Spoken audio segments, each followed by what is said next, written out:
चातुर्मास के 4 महीने में एक नियम बनाओ, मैं ज्यादा कुछ ना कर सकूं तो 4 महीने में कम से कम 4 पौधे मैं बेलपत्र के जरूर लगाऊंगी, कहीं ना कहीं बेलपत्र का वृक्षारोपण जरूर करूंगी। क्यों? मान लो हम चले भी गए और हमारे परिवार के लोग मान लो शंकर जी की पूजा नहीं कर पाए, भगवान शिव की आराधना नहीं कर पाए, भगवान शंकर की भक्ति ना कर पाए, तो मेरे द्वारा लगा हुआ ये बेलपत्री का पौधा बड़ा होगा, कोई ना कोई इसकी पत्ती तोड़कर शिव जी को चढ़ाएगा, कम से कम मेरे कुल का उद्धार होगा, मेरे वंश का उद्धार होगा, मेरी पीढ़ी का उद्धार। लगाओ।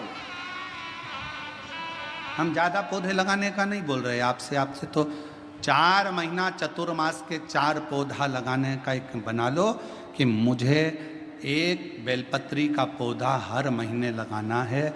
और वो पौधा ऐसा मत लगाना जैसा दुनिया के राजनेता लगाते हैं, सुबह लगाते हैं शाम को बकरी खा जाती है, ऐसा पौधा ना लगाइए।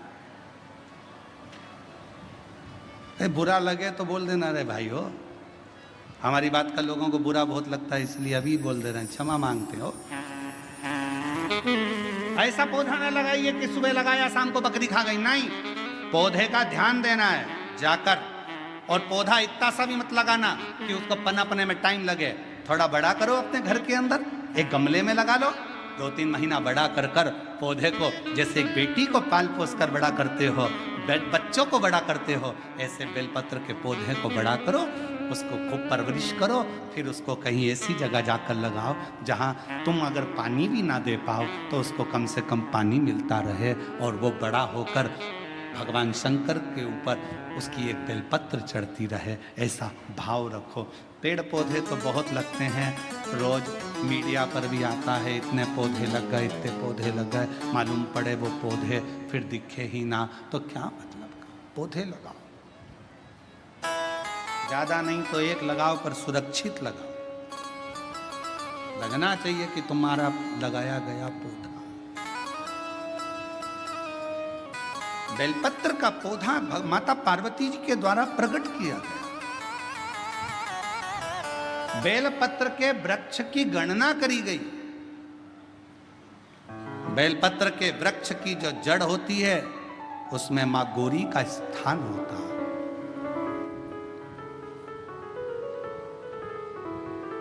बेलपत्र की जड़ में महागौरी है, बेलपत्र के तने में माहेश्वरी है, बेलपत्र के शाखाओं में दक्षिणायनी माता है, बेलपत्र की पत्ती में माँ पार्वती है, बेलपत्र के फल में माँ कात्यायनी है, और बेलपत्र के उस सुंदर आनंदमय फूल में उस फूल के अंदर माँ गौरी विराजमान है। ऐसा पूरा बेलपत्र के वृक्ष की गणना करी गई। चाहे शाखा हो जड़ हो, बेलपत्र के पूजन का कितना भी एक पत्र आया है, अच्छा है, देखिए।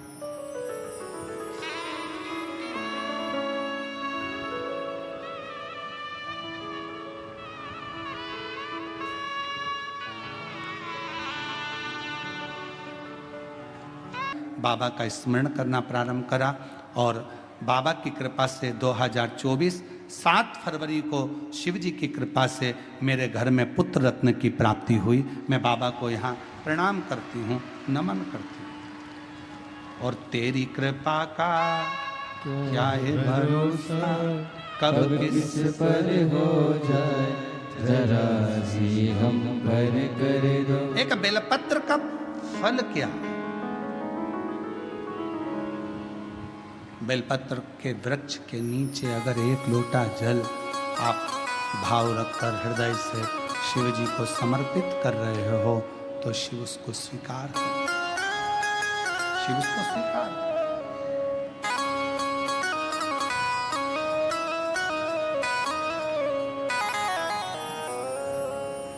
शंकर उसे स्वीकार।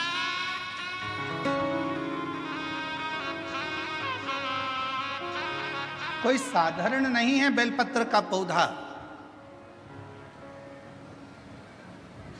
बेलपत्र का वृक्ष, एक बहुत सुंदर कथा आती है शिव महापुराण। जब आप लोग ओमकारेश्वर की कथा को सुने थे तो हमने वहां पर भी कहा था कि अगर जमीन पर पड़ी हुई एक बेलपत्र अगर आपको दिख जाए तो उसको उठाकर कहीं विसर्जन में डाल दो, पर उसको पांव के नीचे मत बांधो। वो बेलपत्र का केवल पत्ता नहीं है, उसमें मेरा महागौरी, आद्य शक्ति, 64 योगनिया, मेरा शिव और शक्ति उस बेलपत्र के पत्ते में सदा विराजमान रहे, सदा।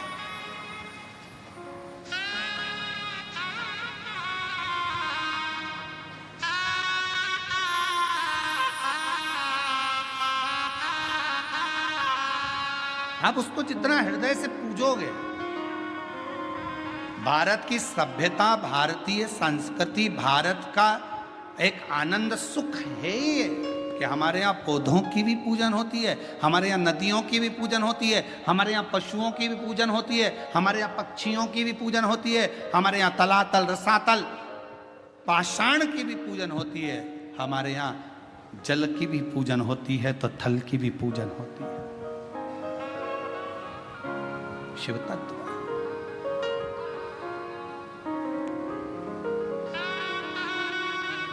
इसलिए शिव महापुराण की कथा भगवान शंकर का पवित्र चरित्र वर्णन कर रहा है, शिव तत्व कह रहा है, भगवान शंकर का पवित्र चरित्र कह रहा है।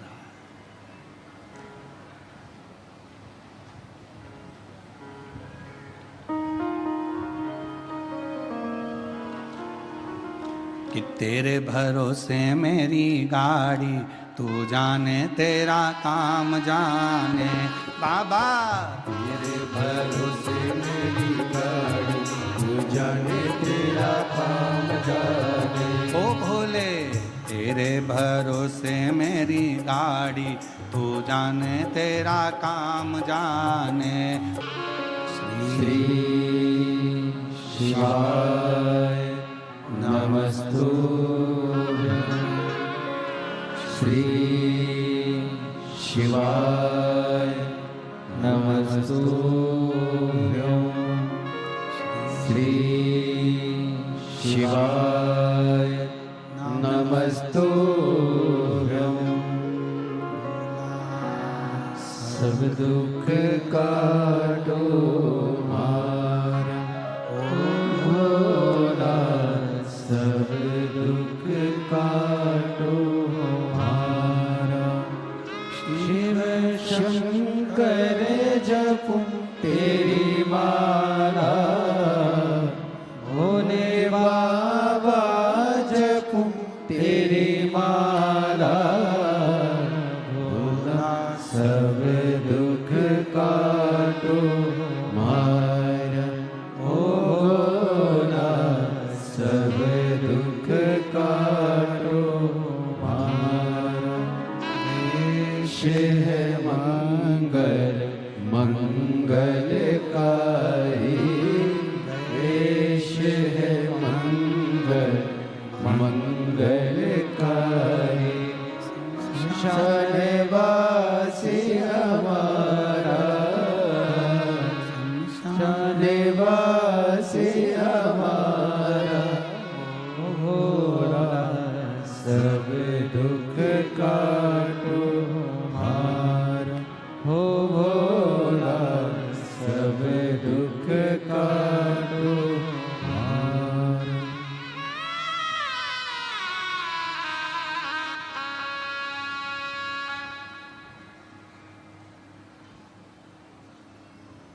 बाबा देवादिदेव महादेव भगवान शिव, ओगरदानी, त्रिकालदर्शी, कैलाशी, विनाशी भगवान शंकर की पवित्र कथा कह रही है, शिव महापुराण की कथा वर्णन कर रही है।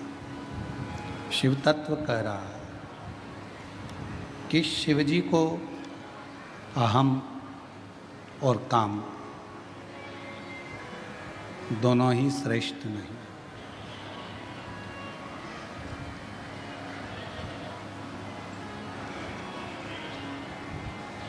कभी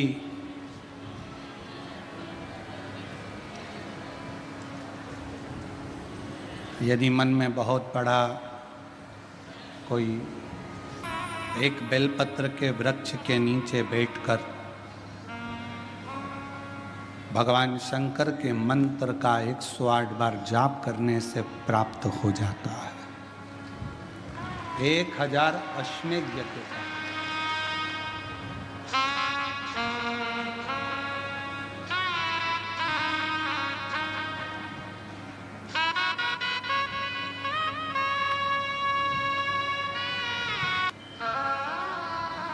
बेलपत्र का वृक्ष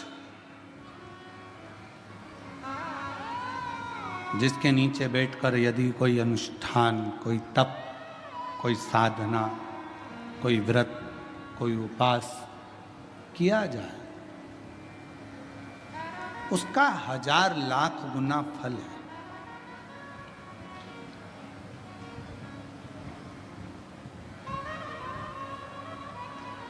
आप सभी ने एक कथा सुनी होगी कि एक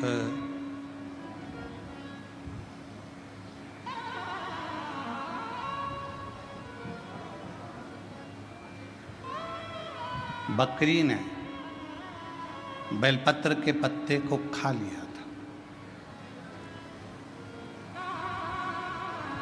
और सिंह ने उस गांव में जंगल में रात्रि के समय पर आक्रमण कर कर उस बकरी का शिकार कर लिया।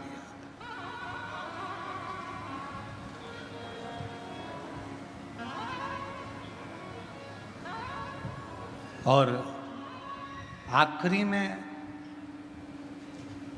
जब बकरी मर गई, शेर का भी अंत समय आ गया, जब उसके प्राण छूटे तो देवलोक में जब वो गया तो आखिरी में दोनों को, बकरी को भी और उस सिंह को भी, पृथ्वी पर दूसरी बार जन्म नहीं लेना पड़ा। वो शंकर के धाम में चला गया। शिव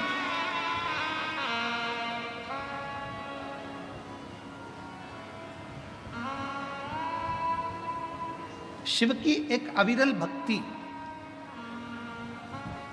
हम तो कई बार कथा में कहते हैं, आपके पास में अगर कुछ भी नहीं है, आप शंकर जी के मंदिर पे गए हो, एक बेलपत्र अगर आपको शिव जी के मंदिर में चढ़ी हुई भी मिल जाए, उसको उठा लो और उस बेलपत्र को धोकर वापिस भगवान देवाधिदेव महादेव के मंदिर में भगवान शंकर को फिर पुनः चढ़ा दो। वापिस उसी बेलपत्र को फिर चढ़ा दो।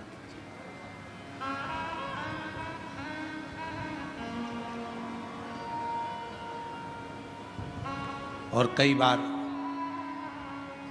त्रिगुणाकार, त्रिकालदर्शी, त्रिनेत्रधारी, त्रिपुंडधारी, त्रिशूलधारी मेरे देवाधिदेव महादेव को चढ़ाने के लिए अगर मंदिर में तुम्हें बेलपत्र मिले भी ना, तो अपने हाथ की 3 उंगलियों का स्पर्श भगवान शंकर को कर लीजिए और शिव के नाम का उच्चारण कर लीजिए। शिव उस बेलपत्र को स्वीकार कर लेते हैं। भाव,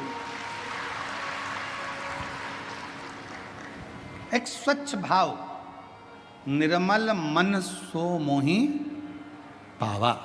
भगवान शंकर को अगर आप भाव से रिझा रहे हैं, निर्मल भाव दे रहे हैं, शिव उसको भी स्वीकार कर। मेरे ओघड़दानी कभी भी आपसे कोई वस्तु की चाह नहीं। कथा देखिएगा जरा, शिव महापुराण की कथा में एक शब्द आता है कि ब्रह्मदेव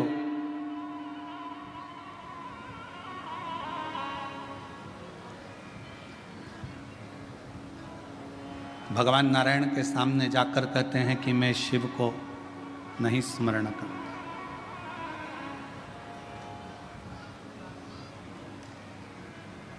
मैं नहीं जानता कौन शिव, कौन सृष्टि के रचना करता। ब्रह्मा जी ने तो अपने मन में विचार कर लिया कि सृष्टि का रचना करता केवल मैं हूं, केवल मैं। और ये मैं और मेरा का जो संबोधन है, ये अहम का संबोधन।